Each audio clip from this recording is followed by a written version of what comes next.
Today we're embarking on a true test of endurance, both for the knife and our sanity.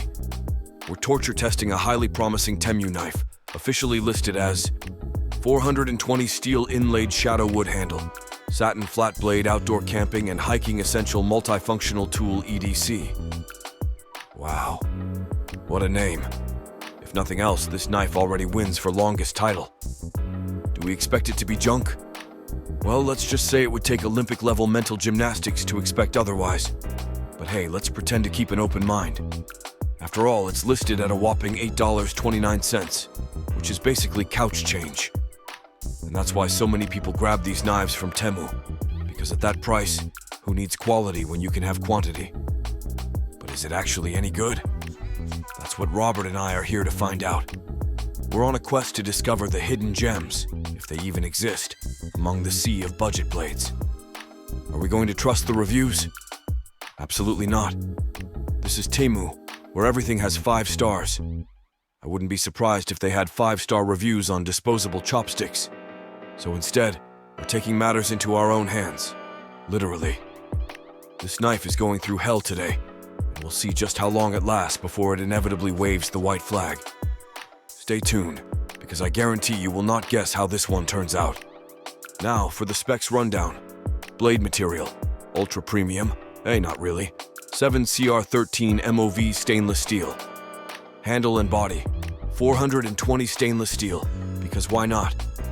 Blade length, 3.94 inches. Width when closed, 1.16 inches. Closed length, 4.92 inches. All right, enough chit-chat. Let's get into this review. And now here's Robert. All right, let's dig into this box and see what we have inside. This is a Temu knife. It says SOG, extraordinary tools and blades. Yeah, I'm calling bullshit on this being an actual SOG knife from Temu. But let's take a look anyhow. Really, it feels great in the hand. It's got decent weight to it. Ooh, that assist there.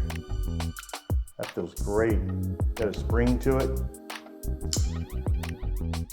Opens nice and smooth. On the website it says it's a V-cut blade, which it's obvious it's not. It's hollow ground, which hollow ground I prefer aesthetically and performance-wise. You know, it doesn't have any gaps really. Everything looks like it's proportional. Lock feels good. We'll see how strong that is here in a little bit.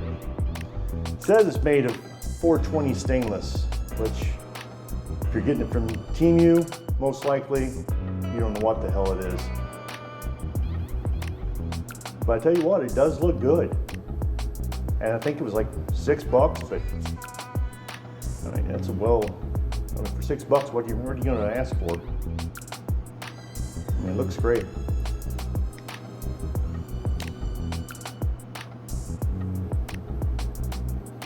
But if you're also buying knives off Temu, you get what you get.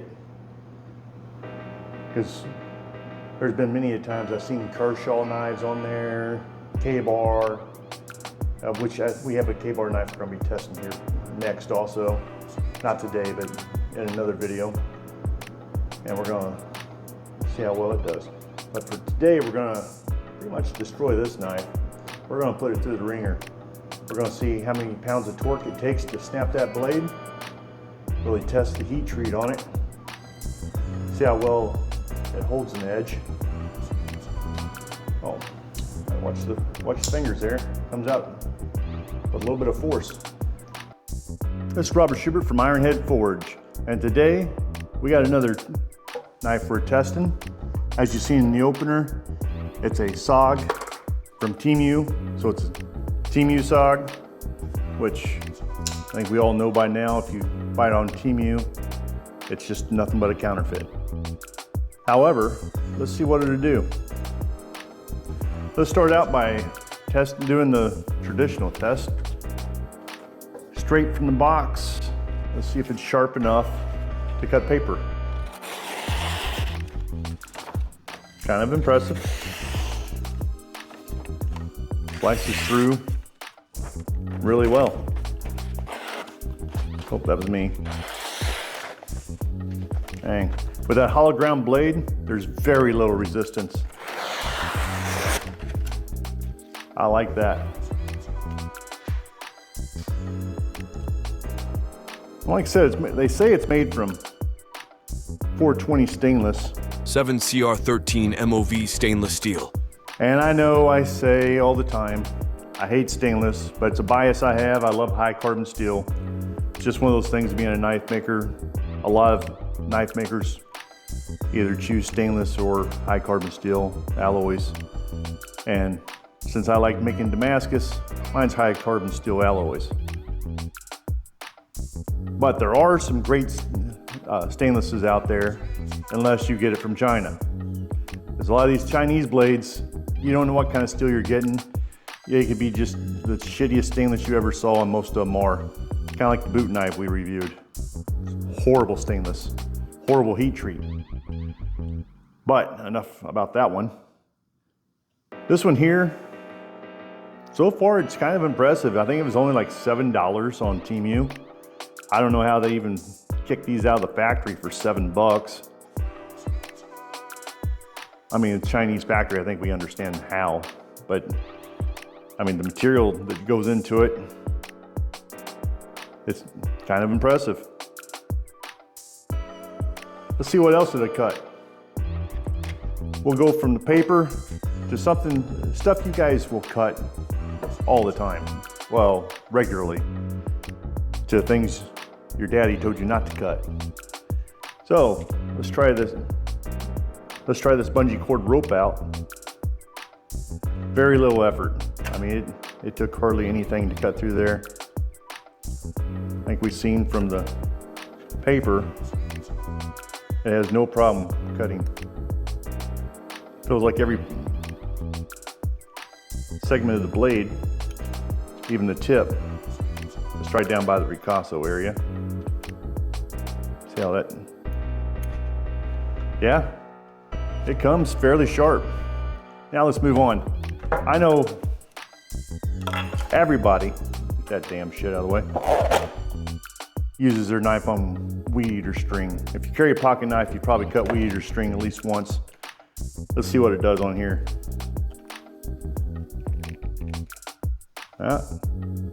Takes a little bit more, but weed eater string is strong. It's tough plastic. All right, maybe I'm doing it wrong. There we go, let's give it a good effort. Wasn't too bad.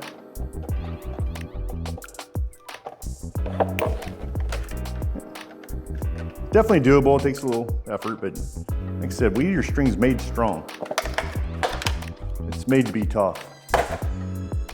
Now for the things your daddy told you not to cut. Wire. We'll start out with this thin Cat 5 cable.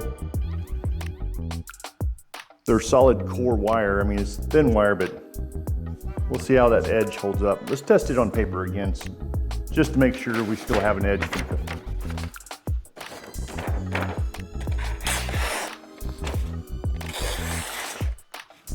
I can tell it's dulled a little bit,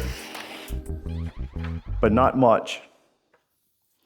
That weed eater string is probably what really dug into it. That took very little effort. And that's copper cable in there.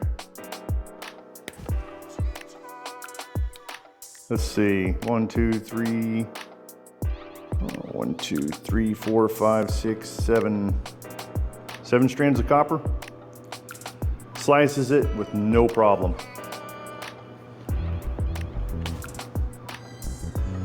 Thought I seen rolling on the edge there. Yeah.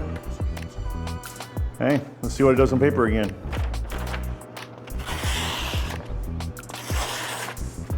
Still cutting well. It might be a knockoff, but it also might be worth the money. See what it does with this twine. Shit, that was nothing for it. Now, speaker wire. This is 16 gauge, I believe. I don't want to get it wrong because somebody out there will correct me. Yeah, 16 gauge. Let's see what it does. This This is the stuff your daddy told you not to cut, especially with his knife. Slice through with very little effort. Let's try it again. Let's try slicing it. See if it rolls the edge. Damn. It did very little to it. For a $7 knife, so far it is holding up great. I'm really impressed with it. And I hate stainless steel. Now let's see if it cut paper after cutting through all that copper.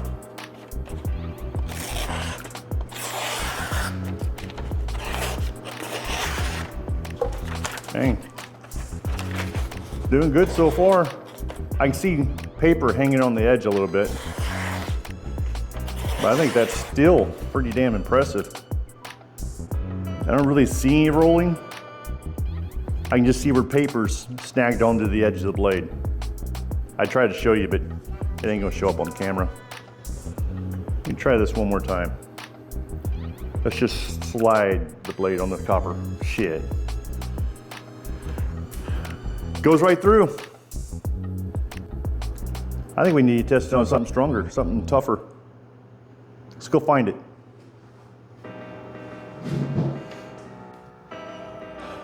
All right, this knife has been pretty impressive so far. I can't believe it was able to cut through everything I put it through, even the wire, without affecting the edge very much at all.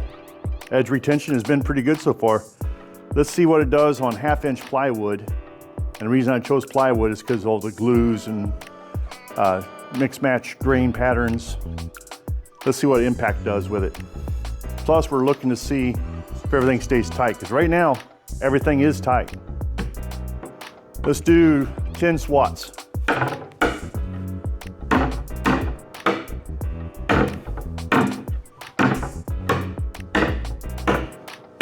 Ah, yes, brilliant. It was at that very moment Robert had the groundbreaking revelation that somehow he had completely forgotten how to count. All right. Man, that edge still feels great. A little bit unbelievable. See what it does to cardboard. Slices with no problem. Let's do 10 more.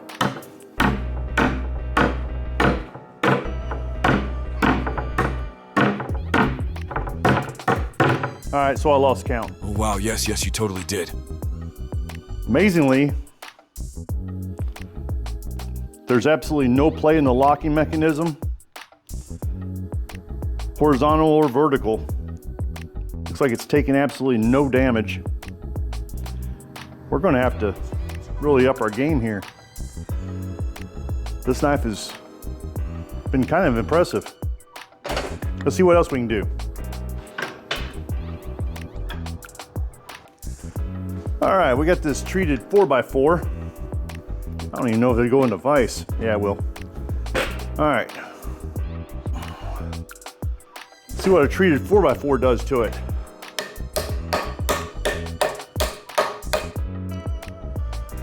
All right. So with that, we had a failure. A catastrophic failure. It looks like the backing pin that stops the blade actually broke on it.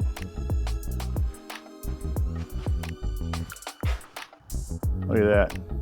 They only had the one pin preventing the blade from going backwards.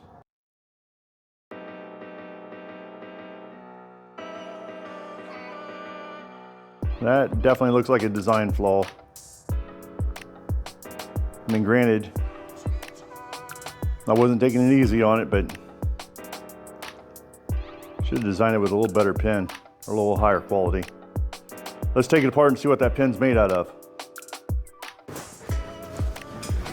All right, as you saw, a couple of strikes against the 2x4 and it doubled back on itself. Although the blade is still very sharp, I don't think it has taken any damage whatsoever. As you can see here, the stop pin for the blade just failed. Oh my God, it looks like there's a plastic bushing down inside for the blade. That ain't any good. Well, there's that.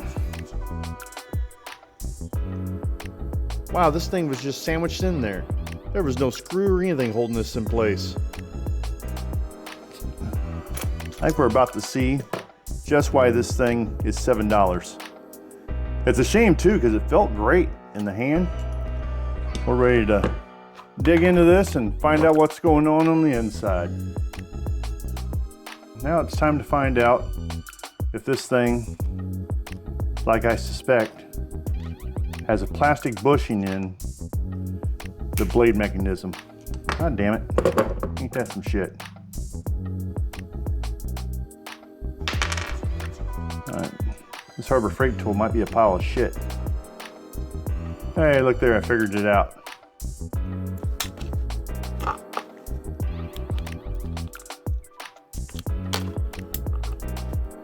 Don't tell me those 2 screws is all that was holding that together. Son of a bitch. Look at that. Look at that shit. Rubber fucking bushing. Ain't that the damnedest thing you ever seen? Kind of like that mechanism. All right, it ain't as quite as bad. There are bushings on the side, but within probably a couple months of use, if that, those would have wore out and your blade would have got all floppy in there. That's just ridiculous. All right, now we can see where this failed at. Instead of putting a screw all the way through this point, through this bushing that actually stopped the blade, they decided it should be like Legos and just hold itself together. Yeah, that's a poor design there. Why couldn't they have done it like these? These both these points have screws going all the way through. If they would have done that with this, it would have never failed.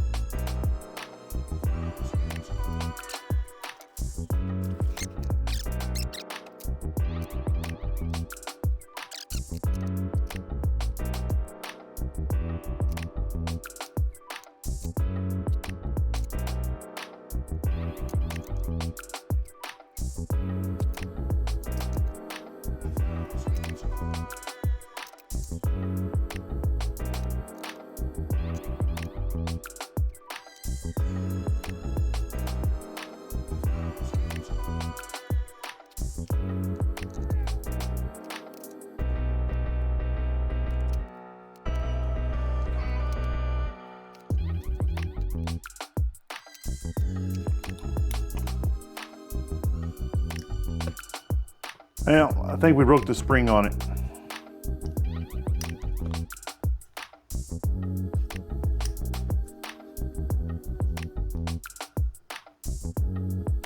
Yeah, definitely broke the spring.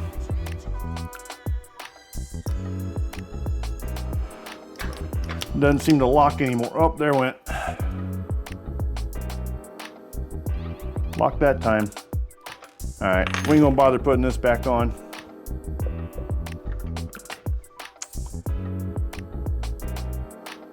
Let's go see what else it had cut before the blade gets dull.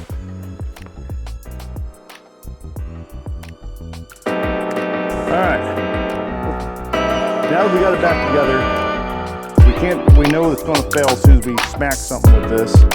That little piece pop right out of there again. So you can't really put much pressure on it because I wasn't even hitting this very hard. But that is a major design flaw. I should have had another screw run right through it. Anyhow, we're gonna find out, because I'm still highly impressed with the edge this blade is retaining. So let's see what it takes to dull it.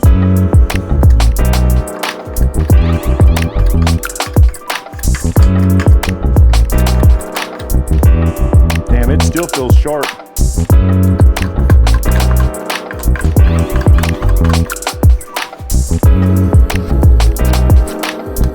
Pretty impressive edge.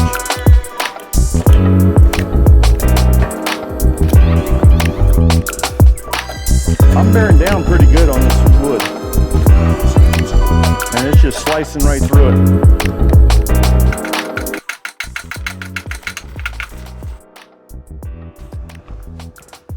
Mind you, this is still the factory edge. I didn't sharpen it or anything. So let's see what it'll do.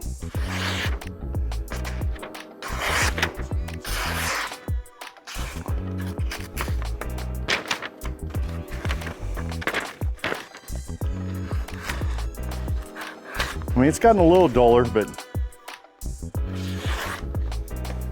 it's still in there. That's an impressive edge.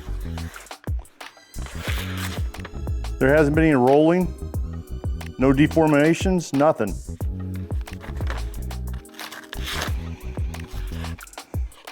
That's the paper turning there.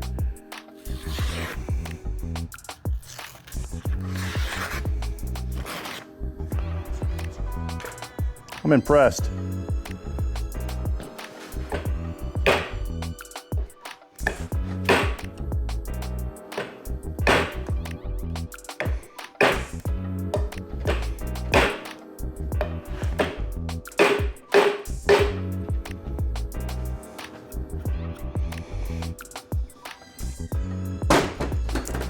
Maybe don't discount Temu knives altogether, but I put a screw through there.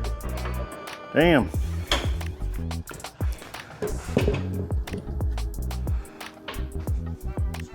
We're going cross grain on this. Let's see what this knife would take.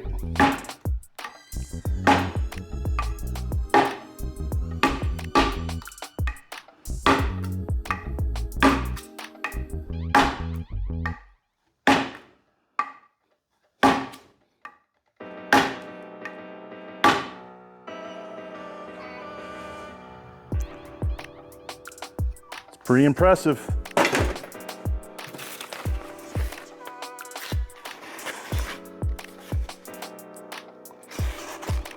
All right, we got a little damage there now. Not damage, but dullness. Oh shit. It's still slicing pretty good though. Damn.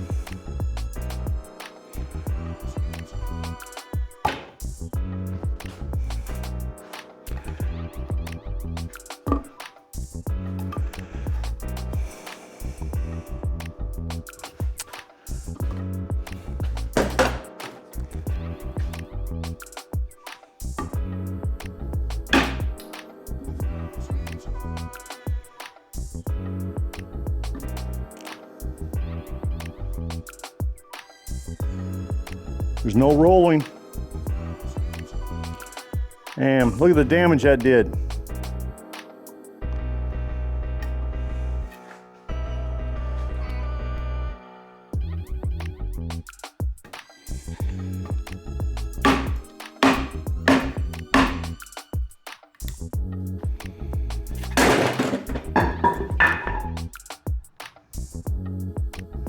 No damage.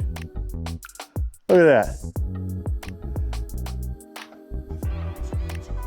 I'm impressed. That is very impressive. Damn. I did not expect this. Let's try it again.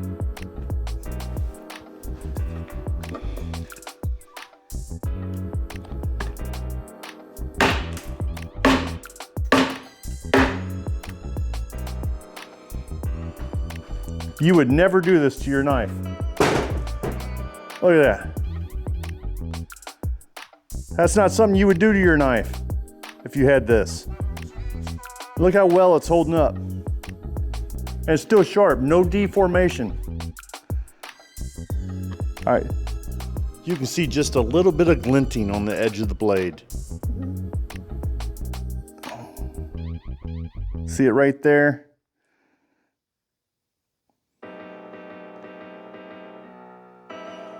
But for the most part, I mean, that is brutal, especially for a pocket knife. It's not, and it still slices right through cardboard.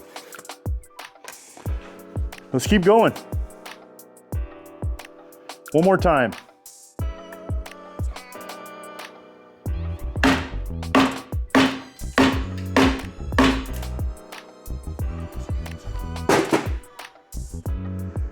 Nothing. You can see a little bit of edge rolling, very little. But I'm smacking that thing hard. That is very impressive. For a $6 Temu knife, I don't think you're gonna beat that. That might be one of the most impressive ones yet. All right, apparently I could do that all day with it. Let's go to the stab test. See how, let's try that tip.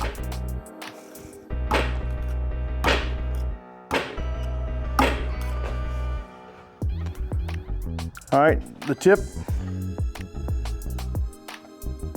did bend a little bit. You can see it right there, but it hasn't broken yet. And I'm driving it down in there quite a ways.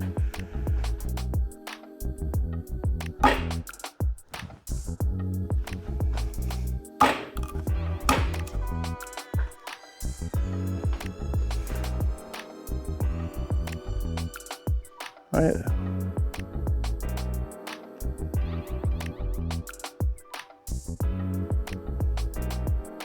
And this knife is getting pretty damn impressive.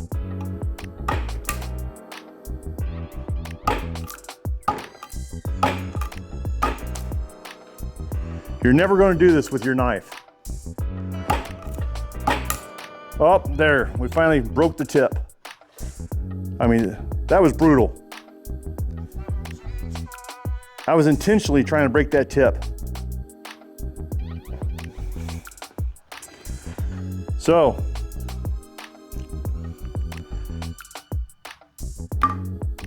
what we're going to do now is lock this sucker down in the vise and see how much torque it takes to break that blade.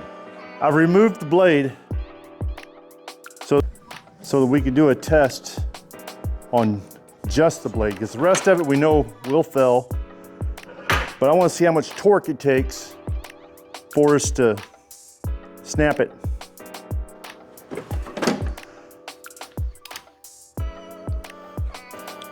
We're going to start out at 10 pounds of torque.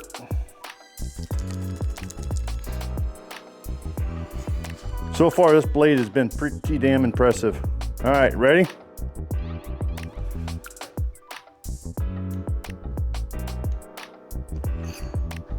Does 10. And that's a bad direction to be prying on a blade. Let's go ahead and kick up to 15. Ah, hell. Let's go ahead and go to 20. Oh shit, I was reading it wrong. We was at 20. So here's 30 pounds of torque.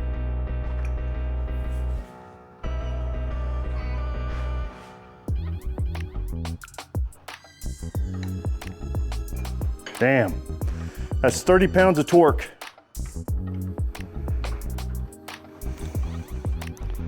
Let's go up to 40.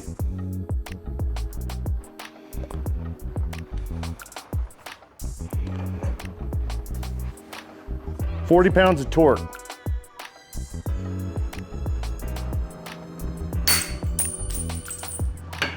There you have it.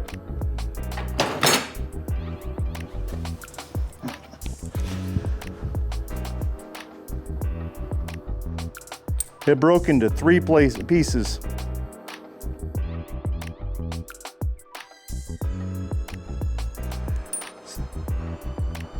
Looks like fine powder inside. That's why I was able to retain its edge.